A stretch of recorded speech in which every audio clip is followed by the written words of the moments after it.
Buenos días amigos, aquí el médico nigromante con un nuevo video para este canal de Derecho Sanitario, donde vamos a tocar la tercera y última parte del tema del acto quirúrgico.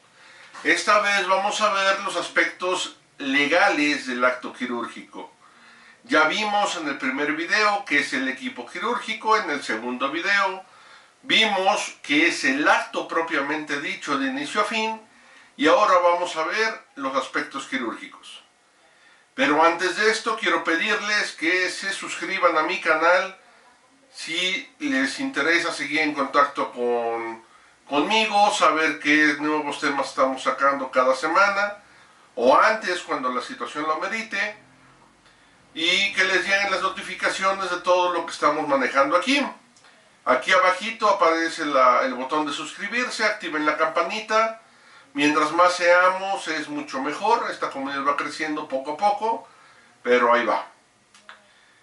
Entonces vamos a empezar con los aspectos jurídicos del acto quirúrgico. Ya lo dijimos, el acto quirúrgico es un concurso de eventos que concurren para poder lograr todo un hecho más grande que se conoce como acto quirúrgico. Ya vimos quiénes conforman el equipo quirúrgico y a grosso modo cuáles son sus responsabilidades. Como ya lo comenté, va a depender del tipo de cirugía, para las variaciones que se puede dar del equipo quirúrgico y de los tiempos del acto quirúrgico. Aspectos legales, es lo importante. Número 1. Tenemos que basarnos en la norma oficial mexicana 04 del expediente clínico, ya que todo lo que vamos a hacer va a quedar consignado en notas, y estas notas van en un expediente, y ese expediente está regulado. ¿Por qué? Por entre varios reglamentos, el más importante es la norma oficial mexicana 04. Por cierto, y esto es como un comentario aparte sobre lo del expediente clínico, ahora para fechas de noviembre, 24 de noviembre si mal no recuerdo, me invitaron a dar el tema de aspectos jurídicos en el expediente clínico en el hospital de Iztapalapa, en uno de los hospitales de Iztapalapa. Ya estaré comentando cómo es la experiencia en ese hospital, ya que esta plática cada vez que la he dado tengo muy buena respuesta. Entonces, aspectos legales. Primero el 004. Pero eso sobre el expediente clínico. También hay que revisar la norma oficial mexicana sobre la enfermería y la práctica de la enfermería, que aquí voy a dejar cuál es. Lo mismo va a estar en las referencias del video. La norma oficial mexicana sobre anestesiología, que también maneja los protocolos y cuidados que se deben de tener. Hay que tomar en cuenta también lo que es el reglamento sobre la atención médica y el reglamento de insumos con relación a lo que debe de haber en un hospital y una clínica, que también aquí voy a dejar anotados. En un hospital escuela, obviamente, hay que ver también lo referente a residencias médicas, que aquí lo voy a dejar anotado, internado clínico y servicio social, que aquí también lo estoy dejando anotado. No quiero entrar a fondo de eso todavía, porque necesito que los hayan revisado para poder hablar el mismo tema, si no haremos un video muy largo. Teniendo en cuenta estos reglamentos y normas oficiales mexicanas, también tenemos que tomar en cuenta lo que son el Código Penal del Distrito Federal, el Código Penal de cada uno de los estados y el Código Federal en materia penal, para los aspectos de delitos, cuando hablemos del acto quirúrgico y del acto médico. ¿De qué va a depender cuál se aplica? Cuando es una situación entre particulares, se va a aplicar el Código Penal Estatal o de la Ciudad de México, dependiendo del lugar donde se haya realizado. Y cuando esto ocurre en una entidad federal, lo que es el IMSS, el ISSSTE o la Secretaría de Salud Federal, digamos el Hospital General de México, ahí aplica el Código Penal Federal. Lo mismo, códigos civiles, tanto estatales como federal, códigos administrativos estatales y federales, que se van a aplicar en el mismo tenor del Código Penal. Dependiendo de dónde haya ocurrido, se va a aplicar el código estatal cuando es entre particulares, y cuando es en una instancia federal, llámese IMSS o ISSSTE, se va a aplicar el código federal. Estos son los códigos principales, es lo que se va a ocupar. Pero vamos a poner ahora la realidad. ¿Cuándo hay necesidad de esto? En el acto médico y en el acto quirúrgico principalmente hablamos de diversos temas. Por ejemplo, lo que se llaman efectos adversos, complicaciones reportadas, negligencia, impericia, falta de atención. ¿Cuál es la diferencia? Que cuando hablamos de un efecto adverso, es un efecto adverso al material o algún medicamento que se puede presentar. No es culpa de quien lo aplica, siempre y cuando se conste con un expediente clínico, un historial clínico, que diga que el paciente no es alérgico a ese medicamento. Entonces presenta un efecto adverso, bueno, pues eso no es responsabilidad de nadie. Lo mismo cuando hay una complicación reportada. Nada más que en el caso de las complicaciones hablamos de un tema muy particular. Una complicación reportada en una técnica quirúrgica es un evento que ocurre con cierta frecuencia. Ese evento que va a ocurrir con cierta frecuencia, bueno, no es culpa propiamente del cirujano, no es culpa de la técnica que se está haciendo, sino es una consecuencia que puede presentarse con esa técnica. Hay quien va a decir, bueno, entonces usa otra. Bueno, es que depende de qué cirugía se trate. Hay veces que la técnica es la adecuada para el paciente, pero tiene esas complicaciones. Ya en el lado negativo propiamente dicho, hablamos ahí sí de lo que es negligencia, impericia, falta de atención, falta de habilidad, el no tener los deberes de cuidado que hay que tener. Eso sí nos da una responsabilidad 100%. ¿De quién? Del personal que haya hecho la conducta de la que estamos hablando. Por ejemplo, lo comentábamos en otros videos, se queda una gasa adentro del paciente. Eso es una noticia que siempre que se da sale en los periódicos, lo satanizan, dicen, no, es que ese cirujano, ¿cómo es posible? No tiene cuidado, dejó las gasas adentro. Bueno, como ya lo comentamos en el primer video, dentro del equipo quirúrgico, quien va a contar las gasas, las compresas y el instrumental es el instrumentista y se va a apoyar por medio del circulante. Por lo tanto, cuando por cualquier motivo se queda una gasa adentro, la responsabilidad no es del cirujano. La responsabilidad es 100% del instrumentista y del circulante. ¿Por qué? Porque ellos deben llevar una cuenta exacta. Incluso el protocolo de control de gasas es que cuando te dan el paquete de 10, cuentas de una en una que sean 10. Que no sean 9, que no sean 11, que sean 10. Y el circulante normalmente lo anota, dice 2 paquetes de 10, un paquete de 10, o 5 compresas, 6 compresas, etc. O sea, se tiene un conteo base. Al momento de terminar la cirugía y antes de cerrar, el instrumentista revisa cuántas gasas, cuántas compresas tiene dentro de los campos estériles y revisa el circulante cuántas gasas y compresas hay dentro de los botes. Y lo normal es que estiren gasa por gasa, compresa por compresa, para evitar que vaya alguna enredada o alguna que se confunda por ahí y tener el conteo exacto. Obviamente, si el instrumentista le dice al cirujano, oiga doctor, falta una, y el cirujano dice, no, está bien, debe estar por ahí tirada, y cierra sin revisar, ahí ya es responsabilidad del cirujano. Sin embargo, si a él pregunta cuenta de gasas y compresas y le dicen cuenta completa, doctor, bueno, pues ahí se lo eximen de responsabilidad. Lo mismo, ahora hablemos de el anestesiólogo, una responsabilidad del anestesiólogo. Él debe de revisar su material para realizar un bloqueo. Vamos a poner el ejemplo de un bloqueo peridural. Pone un catéter con el cual se le está administrando medicamento al paciente durante la cirugía o posterior a esta para mantener la analgesia.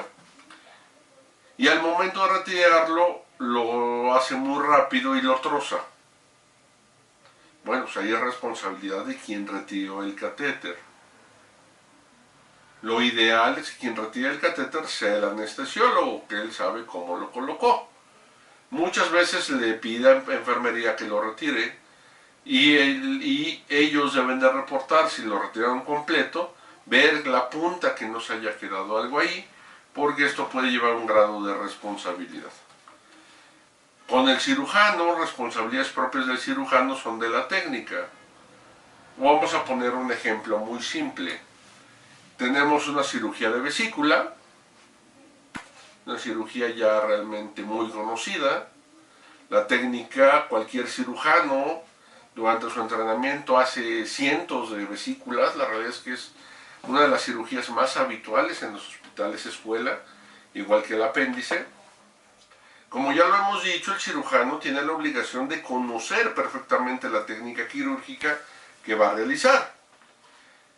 Entonces, la cirugía, la incisión ideal para la vesícula abierta es la de Kocher. Eso es más que sabido. Así como la de apéndice es la McBurney. Pero vamos a suponer que el cirujano decida hacer una incisión paramedia o medial sin indicación como tal para hacerla. ¿Qué nos trae esto? Esto trae ciertas complicaciones quirúrgicas, ya que la zona de abordaje es diferente, el acceso es diferente, sobre todo si es una incisión medial, que se ocuparía principalmente para una laparotomía exploradora. Esto va a provocar que no se pueda acceder adecuadamente a la vesícula y pueda hacer que se zafe o se descuiden algunos detalles en el abordaje de la misma. Aquí obviamente la responsabilidad es 100% del cirujano, él es el que decide hacer esa cirugía. Más grave aún cuando hablamos de estos casos es cuando encontramos cirujanos que están trabajando y que no son cirujanos. Es decir, hablamos de usurpación de profesión, que es algo muy común, más común de lo que nos gustaría admitir. En todas las áreas de la salud es más común la usurpación de profesión de lo que nos podemos imaginar, y por eso siempre es bueno ver que el médico tenga su título a la vista, su cédula esté en las recetas, tenga los documentos que lo avalan, diplomas, constancias, etcétera, a la vista, como un profesional de la salud. Bueno, regresando al ejemplo de la vesícula. Aquí hablamos de que si se elige una mala técnica o una incisión inadecuada, pues va a haber complicaciones y eso es responsabilidad del cirujano. Ahora, algo más peligroso aún dentro del acto quirúrgico actual, que se está dando cada vez más. Estamos en un proceso de transición hacia la cirugía laparoscópica y robótica. Y es excelente, son técnicas excelentes. Sin embargo, tienen sus indicaciones y el problema ahorita en muchos hospitales escuela es que los residentes y sus maestros se enfocan en un 95% en la cirugía laparoscópica.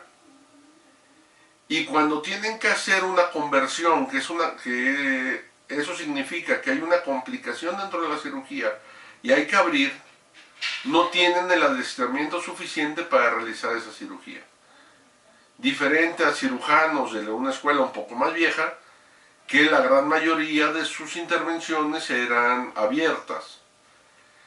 Con esto no quiero decir que todos los cirujanos jóvenes no sepan hacer una cirugía abierta, claro que no. Hay muchos y muy buenos, por ejemplo el doctor Abel Jalife Montaño, del Hospital General de México, el doctor Víctor Manuel Moreno, también un excelente cirujano general. Tienen tanto adiestramiento laparoscópico como el adiestramiento de cirugía abierta, pero no todos los cirujanos están en esa situación. Bueno, vamos a poner ahora un ejemplo de una complicación quirúrgica que no genera responsabilidad per se por la complicación, sino por el manejo. Aquí la cirugía que es más habitual, que nos sirve como ejemplo para esto, va a ser una histerectomía. Una histerectomía es la cirugía por medio de la cual se retira el útero, con o sin ovarios, va a depender de la causa de la histerectomía. Se realiza la técnica quirúrgica y al momento de estar coligando y cortando la arteria uterina, es relativamente frecuente, o está reportado así, que se llegue a ligar también el uréter. El uréter pasa anatómicamente detrás de la arteria uterina y muchas veces no es fácil verlo.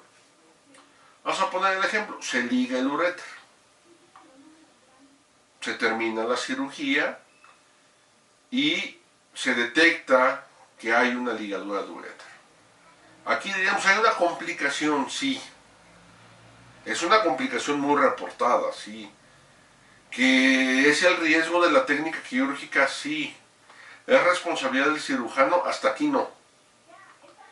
Pero vamos a suponer que el cirujano decide esperar, tomar una actitud 100% conservadora, no desligar el uréter, no entrar a desligar, o tratar de colocar un catéter doble J, o tratar de resolver la complicación. Decide esperar. Y termina complicándose gravemente ese riñón, una hidronefrosis, un daño renal, que terminamos perdiendo el riñón. Vamos a decir, lógicamente la pérdida del riñón es consecuencia de la ligadura del uréter. Y como lo mencioné hace un momento, la ligadura del uréter es una complicación reportada de la histerectomía. Se llega a dar. Entonces decimos, no hay responsabilidad, sí la hay. No por haber ligado el uréter. La responsabilidad se da por no haber resuelto la complicación a tiempo. Esto es algo muy delicado. La complicación propiamente dicha no nos está generando la responsabilidad. Pero el actuar ante esa complicación sí nos genera responsabilidad. Como pueden ver, este tema es demasiado amplio. Podemos hacer pláticas muy largas sobre esto. Me gustaría ver en sus comentarios y en sus correos qué tipo de complicaciones conocen, qué tipo de responsabilidad creen que pueda haber en estas complicaciones, o qué otras complicaciones les ha tocado ver, o qué otros niveles de responsabilidad les ha tocado ver dentro del acto quirúrgico. Con esto quiero cerrar de momento este tema. Más adelante lo retomaremos ya en base a lo que me hayan comentado, lo que me hayan escrito. Y por lo pronto les comunico que a partir de la próxima semana vamos a empezar una serie de videos con el doctor Abraham Martínez Carvajal, que es coordinador clínico de una unidad de medicina familiar del IMSS, y nos va a compartir información importante sobre qué hacer cuando hay un problema dentro del IMSS, qué hacer para mejorar nuestra atención, qué hacer o en qué situación es la realidad que se vive en las unidades de medicina familiar, y que de esta forma se enriquezca nuestro conocimiento al respecto. Muchas veces le mentamos la madre a los doctores, le mentamos la madre a las enfermeras, nos enojamos, pero no sabemos cuál es la realidad de estar ahí adentro.